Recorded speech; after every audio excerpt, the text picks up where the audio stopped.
ভাবুন তো, চাষ করতে করতে হঠাৎ মাটির ভেতর থেকে উঠে এলো একটি বাক্স, আর সেই বাক্স খুলতেই একটি শিশুকন্যার কান্না।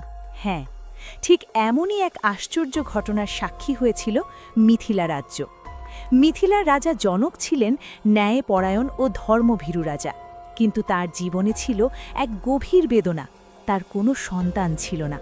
ঋষিদের কাছে যজ্ঞ, দেবতাদের কাছে প্রার্থনা কিছুই ফল দেয়নি। দিন যত যাচ্ছিল, রাজা জনকের মন তত ভারী হয়ে উঠছিল। এরই মধ্যে মিথিলা রাজ্যে দীর্ঘদিন বৃষ্টি না হওয়ায় জমি হয়ে পড়ে অনুর্বর। কৃষকরা হতাশ, রাজ্য জুড়ে হাহাকার। তখন রাজা জনক এক অদ্ভুত সিদ্ধান্ত নিলেন।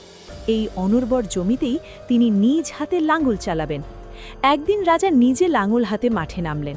মাটিতে লাঙল চালাতে চালাতে হঠাৎই ধাক্কা। লাঙল যেন কোনো শক্ত জিনিসে আঘাত করল। রাজা থমকে গেলেন। মাটি সরিয়ে দেখা গেল একটি বাক্স। রাজা বিস্ময় হতবাক। মাটির নিচে বাক্স? এখানে কেন? কৌতূহল আর বিস্ময় ভরা মনে রাজা বাক্সটি খুললেন।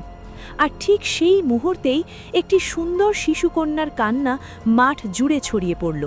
রাজা জনকের চোখ ছলছল করে উঠল। মনে হলো যেন ভূদেবী স্বয়ং তার দুঃখ শুনে তার কোলে এক কন্যা দান করেছেন। সন্তানহীন রাজা আনন্দে আত্মহারা হয়ে সেই শিশুকে তুলে নিলেন বুকে। লাঙলের সীতার আঘাতে জন্ম হয়েছে বলে রাজা সেই কন্যার নাম রাখলেন সীতা। এইভাবেই মাটির বুক চিরে ভূদেবীর আশীর্বাদে এক অলৌকিক শিশু জন্ম নিলেন জনকের কন্যা দেবী সীতা।